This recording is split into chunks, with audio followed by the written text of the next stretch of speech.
الحمدللہ والصلاۃ والسلام علی رسول اللہ اما بعد۔ سیدنا عبداللہ بن عباس رضی اللہ تعالی عنہما سے روایت ہے، وہ کہتے ہیں کہ رسول اللہ صلی اللہ علیہ وسلم نے فرمایا، عرضت علی الامم، میرے اوپر امتیں پیش کی گئیں، عرضت پیش کی گئیں، علیہ مجھ پر، الامم امتیں، فرأیت پس میں نے دیکھا، النبی ایک نبی کو، ومعہ الرہیط، ومعہ اور اس نبی کے ساتھ، الرہیط ایک چھوٹی سی جماعت کو، رہیط جو ہے یہ رہط ان کی کا تصغیر کا صیغہ ہے، اور اس کا جو اطلاق ہے وہ 10 سے کم لوگوں پر ہوتا ہے، تو ایک تھوڑے سے لوگ جو ہیں، 10 سے بھی کم لوگ اس نبی کے ساتھ جو ہیں وہ آپ صلی اللہ علیہ وسلم نے دیکھے۔ فرأیت النبی ومعہ الرہیط، تو میں نے ایک نبی کو دیکھا اور اس کے ساتھ 10 سے کم لوگوں کی جماعت تھی، والنبی اور ایک اور نبی کو دیکھا، ومعہ الرجل والرجلان اور اس کے ساتھ ایک یا دو آدمی تھے، والنبی لیس معہ احد اور میں نے ایک ایسے نبی کو دیکھا کہ ان کے ساتھ کوئی بھی نہیں تھا۔ سبحان اللہ۔ یہاں پر ایک چیز جو ہمیں سمجھنے کی ہے وہ یہ ہے کہ اکثر لوگ جو ہے نا وہ یہ مغالطہ دینے کی کوشش کرتے ہیں اور وہ یہ کنفیوژن کریٹ کرتے ہیں لوگوں کے اندر، اور خاص طور پہ اہل باطل جو ہیں وہی یہ کنفیوژن جو ہے یہ کریٹ کرتے ہیں کہ اپنی کثرت تعداد دکھا کر وہ یہ ثابت کرنے کی کوشش کرتے ہیں کہ وہی اہل حق ہیں، یعنی ایک طرح سے وہ یہ بتا رہے ہوتے ہیں لوگوں کو کہ کثرت تعداد جو ہے یہ حق پر ہونے کا معیار ہے، حالانکہ ایسی بات ہرگز بھی نہیں ہے۔ کثرت تعداد ہمیشہ حق پر ہونے کا معیار کبھی بھی نہیں ہے۔ اگر ایسا ہوتا تو یہ جن انبیاء کو نبی صلی اللہ علیہ وسلم نے دیکھا، والعیاذ باللہ والعیاذ باللہ، کیا خیال ہے یہ اپنے مشن میں ناکام رہے؟ ہرگز نہیں۔ ہر نبی اپنے مشن میں مکمل طور پر کامیاب ہو کر اس دنیا سے گیا، اور ہمیں دیکھنے میں آ رہا ہے کہ ایک نبی کے ساتھ کتنے لوگ ایمان لائے؟ 10 سے بھی کم لوگ، اور پھر ایک نبی کے ساتھ ایک یا دو، اور ایک ایسے نبی بھی اللہ کے نبی صلی اللہ علیہ وسلم نے دیکھے کہ ان کے ساتھ تو ایک بندہ بھی ایمان نہیں لایا تھا۔ تو والعیاذ باللہ، کیا یہ نبی جو ہیں جن کے ساتھ کوئی بندہ ایمان نہیں لایا، کیا انہوں نے رسالت کو پہنچانے میں، اللہ کا پیغام کو پہنچانے میں کیا ان کی طرف سے کوئی کوتاہی ہوئی؟ والعیاذ باللہ، ایسا ہرگز بھی نہیں ہے۔ انہوں نے حق کو بالکل پہنچا دیا مکمل طور پر، جیسے اللہ تعالیٰ کی طرف سے ان کو حکم تھا، لیکن کوئی ان پر ایمان نہیں لایا۔ اگر کوئی ان پر ایمان نہیں لایا، ٹھیک ہے، وہ ایک اقلیت ہی رہے، وہ بالکل تھوڑے ہی رہے، تو اس کا کیا یہ مطلب ہے کہ وہ حق پر نہیں تھے؟ ہرگز بھی نہیں۔ اسی لیے کثرت تعداد جو ہے وہ حق پر ہونے کا معیار نہیں ہو سکتا کبھی بھی، یہ بات ہمیشہ یاد رکھنی چاہیے۔ آگے اللہ کے نبی صلی اللہ علیہ وسلم فرماتے ہیں کہ اذ اچانک،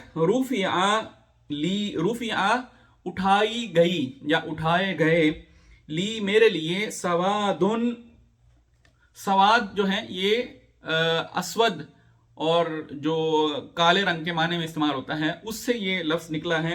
سواد عظیم، عظیم کا مطلب تو بہت بڑا ہے، سواد کا مطلب ہے یعنی بہت زیادہ لوگ جو ہے نا، بہت زیادہ لوگوں کی جماعت جو ہے، جیسے اگر کوئی بہت زیادہ لوگوں کی جماعت دور سے آ رہی ہو اور کوئی شخص جو ہے وہ دور سے کھڑا ہو کے ان کو افق سے آتا ہوا دیکھے، تو اس کو کیسے نظر آئے گا؟ اس کو سر ہی سر نظر آئیں گے، اور ایسے نظر آئے گا جیسے کوئی ایک بہت لوگوں کا ایک سیاہ جم غفیر جو ہے نا وہ بڑھ رہا ہے آگے کو، تو اس لیے اس معنی میں سواد کا لفظ جو ہے وہ بولا گیا، اور یہاں پہ ہم اس کا ترجمہ جو ہے وہ ایک بہت بڑی جماعت یا بہت زیادہ لوگوں کا جو جم غفیر ہیں اس کے حوالے سے کر سکتے ہیں۔ تو آپ فرماتے ہیں کہ اذ رفع علی سواد عظیم، کہ اچانک میرے لیے بہت زیادہ لوگوں کا جم غفیر جو ہے وہ میرے سامنے اٹھایا گیا، یعنی میرے سامنے آیا، مجھے نظر آیا۔ فظننت، تو میں سمجھا، انہم امتی، کہ وہ میری امت ہیں۔ فقیل لی، تو مجھ سے کہا گیا، ھذا موسیٰ وقومہ، یہ موسیٰ علیہ السلام اور ان کی قوم کے لوگ ہیں۔ سبحان اللہ، یعنی یہ موسیٰ علیہ السلام اور ان کی قوم یعنی جو بنی اسرائیل تھے یہ وہ ہیں. وَلَكِنِ انظُرْ إِلَى الْأُفُقِ. اور یہاں پہ ایک بات یاد رکھنے کی یہ ہے کہ جو موسیٰ علیہ السلام کی قوم ہے بنی اسرائیل، ٹھیک ہے، اکثر لوگوں کو ذہن میں یہ ہے کہ شاید یہ جو یہود ہیں، جو جن کو آج ہم جانتے ہیں یہ یہود جو ہیں، یہ یہودیت جو ہے وہ اس دور کا مذہب تھا. حالانکہ یہ بالکل غلط بات ہے. یہ بات یاد رکھیں کہ اللہ تعالیٰ نے صرف ایک ہی دین انسانوں کے لیے اتارا ہے اور وہ ہے دین اسلام. صرف اور صرف ایک ہی دین، دین اسلام. موسیٰ علیہ السلام آئے، انہوں نے بھی دین اسلام کی ہی تبلیغ کی. یہ جو یہودیت کا اس کو لبادہ ہے، یہ بعد میں لوگوں نے اس کو اڑایا اور لوگوں نے اس میں تحریف و تغیر کیا اور اس میں تبدیلی کی. اللہ تعالیٰ نے یہودیت جو ہے وہ نہیں اتاری تھی ان کے لیے، اور نہ ہی ان کو یہودی بننے کے لیے کہا تھا، بلکہ اللہ تعالیٰ نے تو اسلام ہی نازل کیا تھا اور اسلام ہی دین ہمیشہ سے ہے. اسی طرح عیسیٰ علیہ السلام جو ہیں، انہوں نے اسلام ہی کی تبلیغ کی، اسلام ہی کو آگے جو ہے وہ لوگوں تک پہنچایا. عیسائیت کا لبادہ بعد میں لوگوں نے اس کو اڑایا. اور اسی طرح سے جتنے بھی انبیاء ہیں، جتنے بھی انبیاء آئے، کسی نے بھی اسلام کے علاوہ کسی اور دین کو لوگوں تک نہیں پہنچایا. جو دین انہوں نے لوگوں تک پہنچایا وہ اسلام ہی ہے. تو فرمایا گیا کہ یہ موسیٰ علیہ السلام اور ان کی قوم ہے یعنی بنی اسرائیل. اس لیے یہاں پہ یہ تھوڑی سی وضاحت کرنی ضروری تھی، کیونکہ اکثر لوگوں کے ذہن میں یہ ہوتا ہے کہ شاید یہ جو بنی اسرائیل ہیں اور یہی جو ہے یہ آج کے جو یہودی ہیں، تو یہ یہودیت بھی جو ہے وہ کوئی ایک اللہ تعالیٰ کی طرف سے مذہب تھا، اللہ تعالیٰ کی طرف سے دین تھا. ایسی بات نہیں ہے، دین ایک ہی ہے، اسلام. یہ اس کو جو یہودیت کا لبادہ ہے یہ انہوں نے خود اڑایا ہے. وَلَكِنِ انظُرْ. اور نبی صلی اللہ علیہ وسلم فرماتے ہیں کہ جب مجھ سے یہ کہا گیا کہ یہ موسیٰ علیہ السلام اور اس کی قوم ہیں، اور پھر آگے فرمایا گیا کہ وَلَكِنْ اور لیکن انظُرْ دیکھیے إِلَى الْأُفُقِ افق کی طرف دیکھیے. فَنَظَرْتُ تو میں نے دیکھا، میں نے افق میں دیکھا. تو جب میں افق میں دیکھتا ہوں تو کیا دیکھا کہ فَإِذَا سَوَادٌ عَظِيمٌ کہ میں نے دیکھا کہ اچانک ایک اور لوگوں کا جمع غفیر، بہت بہت بڑی تعداد میں لوگ جو ہیں وہ مجھے آتے ہوئے دکھائی دیے، لوگوں کا ایک سمندر. فقیل علی تو مجھ سے کہا گیا انظر الی الافق الاخر وہ دوسرے افق کی طرف بھی دیکھیے. یعنی میں نے ایک طرف دیکھا، پھر کہا کہ اس طرف بھی دیکھیے، اس طرف بھی دیکھیے. تو اللہ کے نبی صلی اللہ علیہ وسلم کہتے ہیں کہ میں نے دوسری طرف بھی دیکھا. فَإِذَا سَوَادٌ عَظِيمٌ تو ایک اور بہت بڑا لوگوں کا ٹھاٹھے مارتا سمندر جو ہے وہ مجھے آتا ہوا دکھائی دیا دوسرے افق سے بھی. فقیل علی تو مجھ سے کہا گیا هَذِهِ أُمَّتُكَ یہ آپ کی امت ہے. سبحان اللہ. یعنی امت محمدیہ جو ہے یہ سب سے زیادہ تعداد میں قیامت والے دن ہوگی، اور جنت میں جانے والے بھی سب سے زیادہ جو افراد ہیں وہ اسی امت محمدیہ میں سے ہیں صلی اللہ علیہ وسلم. اور اللہ تعالیٰ کا ہم پر یہ فضل اور احسان ہے جس کا ہم جتنا بھی شکر ادا کریں وہ کم ہے، اور کبھی بھی ہم اللہ کا جیسے اس کا حق ہے شکر ادا کرنے کا ویسے شکر ادا نہیں کر سکتے اس بات پہ. فرمایا گیا ہذہ امتک یہ آپ کی امت ہیں، ومعہم اور ان کے ساتھ 70,000 70,000 لوگ ہیں. کون؟ یدخلون الجنت وہ جنت میں جائیں گے بغیر حساب ولا عذاب. یعنی جنت میں جانے والے تو بہت زیادہ ہیں اور بھی ہیں، لیکن خاص طور پہ ان میں 70,000 وہ لوگ ہیں جو جنت میں جائیں گے بغیر کسی حساب کتاب کے. کوئی پوچھ گچھ نہیں ہوگی. یعنی جیسے ہی قیامت قائم ہوئی قبروں سے وہ نکلے اور ڈائریکٹ ان کو جو ہے وہ جنت میں لے کے جایا جائے گا. ان کا کوئی حساب کتاب نہیں ہے، کوئی پوچھ گچھ نہیں ہے، کوئی ان کو ٹھہرایا نہیں جائے گا کہیں بھی. یعنی اسٹریٹ ٹو پیراڈائز. سبحان اللہ سبحان اللہ. اللہم اجعلنا منہم آمین. فرمایا کہ ثم نہض سیدنا عبداللہ بن عباس رضی اللہ تعالیٰ عنہ فرماتے ہیں کہ ثم پھر نہض نبی صلی اللہ علیہ وسلم آپ اٹھیں، فدخل منزلہ، آپ اپنے گھر داخل ہو گئے، آپ نے اپنے گھر چلے گئے، فخاض الناس، تو غور و خوض کرنے لگ گئے، الناس لوگ اس حوالے سے غور و خوض کرنے لگ گئے، فی اولئک، ان لوگوں میں، الذین یدخلون الجنۃ، جو جنت میں داخل ہوں گے، بغیر حساب ولا عذاب، بغیر کسی حساب کے، بغیر کسی عذاب کے، یعنی ڈائریکٹ جنت میں جائیں گے۔ تو لوگ اس حوالے سے آپس میں باتیں کرنے لگے کہ آخر یہ کون لوگ ہیں جو اتنے خوش قسمت ہیں۔ فقال بعضهم، تو کچھ لوگوں نے کہا کہ فلعلهم الذین صحبوا رسول اللہ صلی اللہ علیہ وسلم، شاید کہ یہ وہ لوگ ہیں جو رسول اللہ صلی اللہ علیہ وسلم کے ساتھ ہیں، یعنی جو نبی صلی اللہ علیہ وسلم کے صحابہ ہیں، یہ وہ لوگ ہیں، وہ 17,000 ہیں۔ وقال بعضهم، اور ان بعض نے، یعنی لوگوں میں سے بعض نے کہا کہ فلعلهم الذین ولدوا فی الاسلام فلم یشرکوا باللہ شیئا، شاید کہ یہ وہ لوگ ہیں جو پیدا ہی اسلام میں ہوئے تو انہوں نے اللہ کے ساتھ کبھی بھی ایک لمحے کے لیے بھی شرک نہیں کیا، شاید اس لیے یہ اتنے خوش نصیب ہیں۔ یعنی وہ لوگ، انہوں نے کچھ کی رائے یہ تھی کہ شاید کچھ لوگ جو ہیں چونکہ انہوں نے جاہلیت کا وقت بھی دیکھا ہے تو انہوں نے جو ہے وہ کفر پہ بھی کچھ زندگی گزاری ہیں، تو وہ نہیں ہے، بلکہ وہ لوگ ہیں جنہوں نے اپنی ساری زندگی پیدا ہونے سے لے کر مرنے تک ایک لمحہ بھی جو ہے وہ انہوں نے اسلام کے علاوہ کسی اور چیز پر نہیں گزارا اور اللہ کے ساتھ انہوں نے شرک نہیں کیا، شاید وہ لوگ ہیں۔ وَذَكَرُوا أَشْيَاءَ، اور صحابہ نے اور بہت ساری چیزوں کا ذکر کیا، یعنی آپس میں انہوں نے بہت ساری چیزیں ذکر کی کہ شاید یہ وہ ہو سکتے ہیں، ہو سکتا ہے یہ وہ لوگ ہوں، ہو سکتا ہے وہ لوگ ہوں۔ فخرج علیہم رسول اللہ صلی اللہ علیہ وسلم، تو رسول اللہ صلی اللہ علیہ وسلم جو ہیں وہ باہر نکلے، فقال، آپ نے فرمایا، ما الذی تخوضون فیہ، تم کس چیز کے بارے میں غور و خوض کر رہے ہو، یعنی کیا باتیں ہو رہی ہیں۔ فاخبروہ، تو صحابہ نے آپ صلی اللہ علیہ وسلم کو بتایا کہ ہم ان کے بارے میں باتیں کر رہے ہیں کہ جو آپ نے ہمیں یہ بتایا ابھی کچھ دیر پہلے کہ 70,000 لوگ جو ہیں وہ بغیر حساب کتاب کے جنت میں جائیں گے۔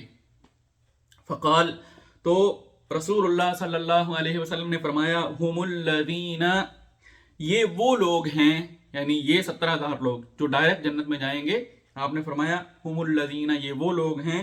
اب ان کی نشانیاں بتائیں کہ یعنی جنت میں بغیر حساب کتاب کے، بغیر کسی عذاب کے، بغیر کسی سزا کے جنت میں ڈائریکٹ جانے والے یہ 70,000 کون لوگ ہیں؟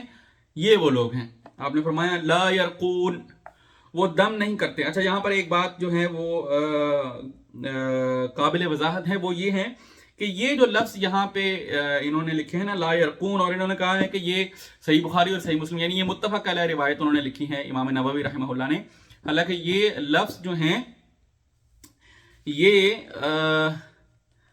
لفظ جو ہیں یہ لفظ صحیح مسلم کی روایت کی ہیں، یہ صحیح بخاری کے نہیں ہیں، ٹھیک ہے۔ اور اس میں جو ہے وہ صرف یہ جو ایک لفظ ہے لا یرقون جو ہے یہ اس میں نہیں ہے، یہ جو ہے وہ یہ وہم ہے، یہ نہیں ہونا چاہیے، ٹھیک ہے۔ باقی اور جو دوسری نشانیاں ہیں اور باقی ساری روایت جو ہے وہ صحیح ہے، یہ لفظ جو ہے یہ وہم ہے راوی کی طرف سے۔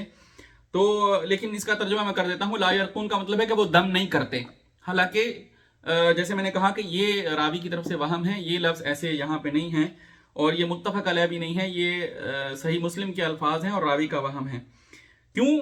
اس لیے کہ رسول اللہ صلی اللہ علیہ وسلم سے دم کرنا تو ثابت ہے اور اللہ کے نبی صلی اللہ علیہ وسلم نے خود بھی دم کیا ہے۔ یہ وضاحت جو ہے یہ علامہ ابن عثیمین رحمہ اللہ نے جو ریاض الصالحین کی شرح کی ہے اس میں بھی آپ کو مل جائے گی، تو وہاں پہ بھی اگر جو دیکھنا چاہیں وہ دیکھ سکتے ہیں۔ خیر، اینیویز، آگے جو پہلی نشانی دراصل ان کی ہے وہ یہ ہے کہ لا یسترقون، وہ دم کروانا طلب نہیں کرتے۔ ایک ہے دم کرنا، اس کے بارے میں تو ہم نے ابھی وضاحت کر دی، ٹھیک ہے، کہ وہ بات صحیح نہیں ہے، اس کو چھوڑ دیں۔ پہلی بات یہ ہے کہ لا یسترقون، وہ دم کروانا طلب نہیں کرتے، یعنی ان کا توکل، ان کا اللہ پر بھروسہ اتنا مضبوط ہے کہ ان پر اگر کوئی تکلیف آتی ہے اور وہ اس تکلیف میں یعنی حالانکہ شرعاً اجازت ہے، جائز ہے، اس میں کوئی حرج نہیں ہے، اگر کوئی دم کروانا چاہے تو وہ کسی سے کہہ سکتا ہے کہ مجھ پر دم کر دو، لیکن یہ ہے کہ یہ خاص طور پہ لوگ جو ہیں جو اتنا اعلیٰ مرتبہ والے ہیں، یہ ان کا توکل اتنا مضبوط ہے، یہ کسی کو یعنی جا کے ریکویسٹ بھی نہیں کرتے کہ میرے پہ دم کر دو، کیونکہ جب آدمی جا کے کسی کو کہتا ہے کہ پلیز میرے پہ دم کر دو تو وہ ایک طرح کی کسی اللہ کے علاوہ کسی اور دوسرے کے سامنے جا کے ایک ریکویسٹ ہوتی ہے، ایک التجا ہوتی ہے کہ جو ہے وہ دم کر دو، ٹھیک ہے۔ اور پھر یہ ہے کہ جب دوسرے اسباب موجود ہیں جو اللہ تعالیٰ نے علاج کرنے کے لیے پیدا کیے ہیں، ان کو جب بندہ اختیار کر رہا ہے، ٹھیک ہے، تو اللہ تعالیٰ ان اسباب کے ذریعے سے شفا عطا فرمائیں گے۔ تو یہ جو لوگ ہیں یہ انہی اسباب پر بس جو ہے وہ انہی کو استعمال کرتے ہیں اور اللہ پر بھروسہ رکھتے ہیں، ٹھیک ہے۔ یہ جہاں جا کر ہر دوسرے بندے کو یہ نہیں کہتے کہ پلیز مجھے دم کر دو، ذرا مجھے دم کر دینا، ٹھیک ہے۔ تو یہ ان کی پہلی خوبی ہے۔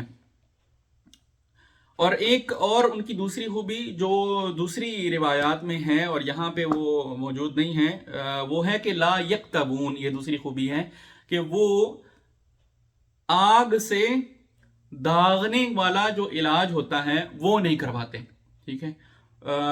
پرانے دور میں یہ علاج ہوا کرتا تھا کہ مختلف بیماریوں کو صحیح کرنے کے لیے آگ کے ذریعے جو ہے وہ جسم کو داغا جاتا تھا، اور آج بھی یہ طریقہ علاج جو ہے یہ آئی تھنک چائنا وغیرہ میں آپ کو مل جائے گا، اور انٹرنیٹ پہ اگر آپ سرچ کریں گے تو آپ کو یہ مل جائے گا۔ آگ کے ذریعے جو ہے وہ داغ کر جو ہے وہ علاج کیا جاتا ہے، تو یہ لوگ وہ بھی نہیں کرواتے۔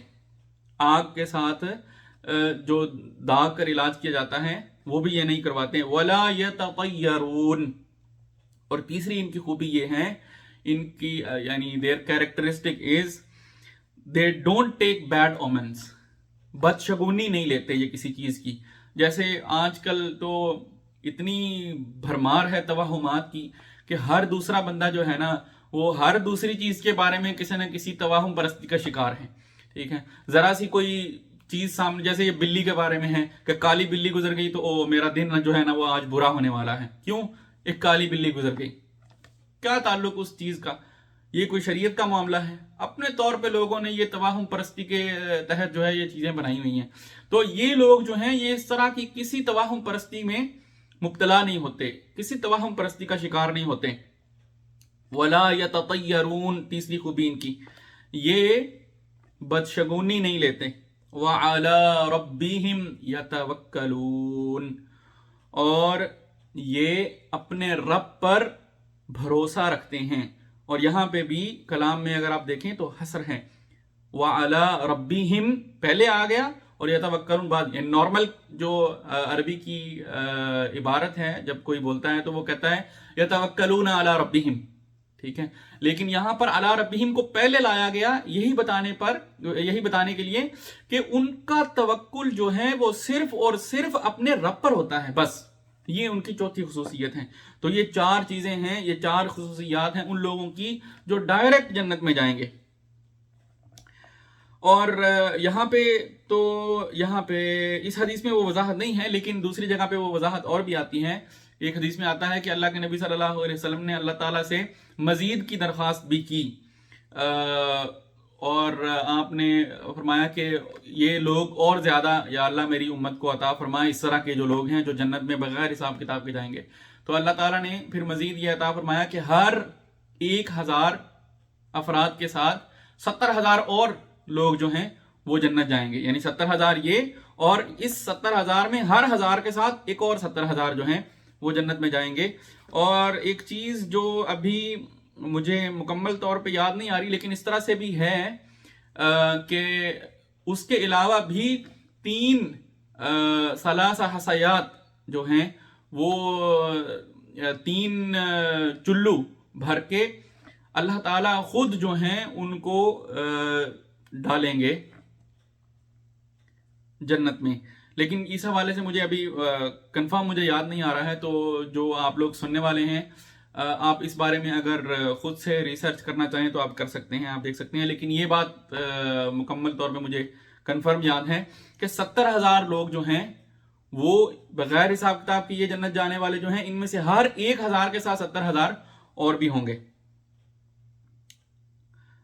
بعد میں اگر مجھے وقت ملا تو میں ڈسکرپشن میں جو ہے وہ اس حوالے سے کچھ وضاحت جو ہے وہ ڈال دوں گا انشاءاللہ اگر وقت ملا تو. فقام تو کھڑے ہوئے عکاشۃ بن محصن، عکاشہ بن محصن رضی اللہ تعالی عنہ یہ کھڑے ہوئے. فقال تو وہ کہنے لگے ادعو اللہ، اے اللہ کے رسول صلی اللہ علیہ وسلم آپ اللہ سے دعا کیجئے، ان یجعلنی منہم کہ وہ مجھے ان لوگوں میں سے بنا دے، یعنی میں بھی ان 70,000 لوگوں میں سے ایک فرد میں بھی ہوں جو بغیر حساب کتاب بغیر کسی چیز کے ڈائریکٹ جنت جائے گا. سبحان اللہ، نصیبوں کی بات ہے. فقال اللہ کے نبی صلی اللہ علیہ وسلم نے فرمایا انت منہم، تم انہی میں سے ایک آدمی ہو. اللہ اکبر اللہ اکبر. ثم قام رجل آخر، نصیبوں کی بات ہے نا، اس لیے میں کہہ رہا ہوں کہ آگے آپ حدیث سنیں گے تو آپ بھی جو ہے نا وہ یہی کہیں گے کہ ثم قام رجل آخر، پھر ایک اور شخص کھڑا ہوا. فقال اور اس نے بھی کہا ادعو اللہ ان یجعلنی منہم، اللہ کے رسول آپ دعا فرمائیے اللہ تعالیٰ سے کہ اللہ تعالیٰ مجھے بھی ان میں سے بنا دے. فقال تو نبی صلی اللہ علیہ وسلم نے فرمایا سبقک بہا عکاشہ، عکاشہ تم پر اس حوالے سے بازی لے گیا ہے.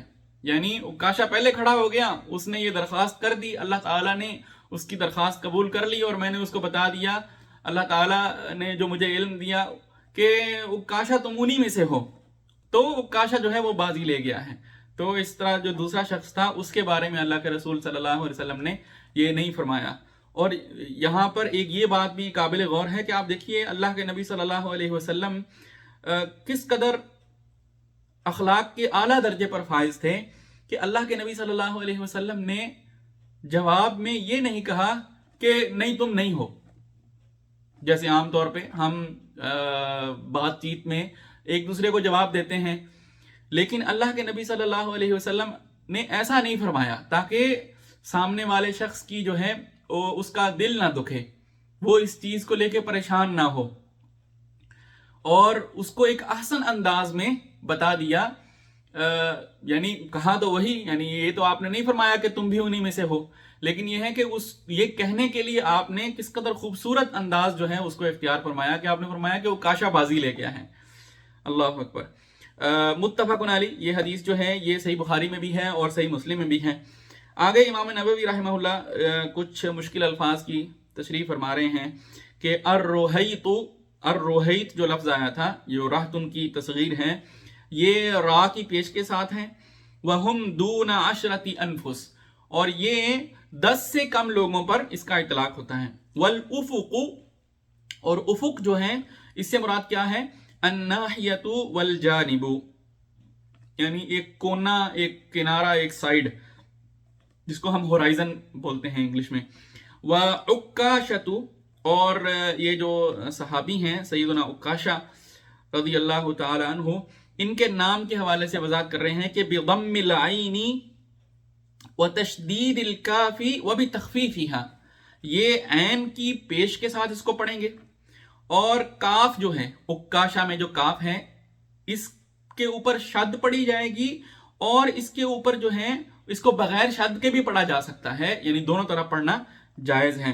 والتشدید یعنی عکاشہ اور عکاشہ دونوں طرح سے پڑھنا ہے اس کو جائز ہے. والتشدید افصح، اور شد کے ساتھ اس کو پڑھنا جو ہے وہ زیادہ فصیح ہے. اللہ تعالیٰ سے دعا ہے اللہ تعالیٰ ہمیں عمل کی توفیق نصیب فرمائیں. وآخر دعوانا ان الحمد للہ رب العالمین.